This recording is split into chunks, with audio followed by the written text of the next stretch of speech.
Sunburn EDMान सोपिल्ल्या दिल्लीच्या करण कश्यपचो viscera report आयला. ताणे ड्रग घेतिल्लो म्हूण रिपोर्टांतल्यान मुखार आयला.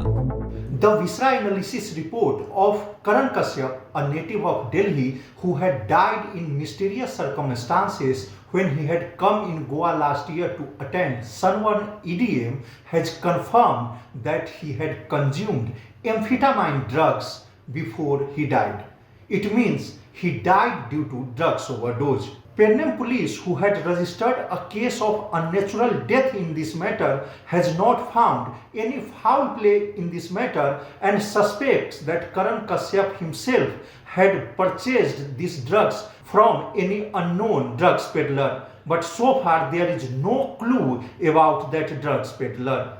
Prudent police says that though amphetamine drugs has been confirmed in the FSL report, but they will seek the final opinion from GMC as the Karan Kashyap's postmortem was conducted in GMC. Mukesh Kumar for Prudent.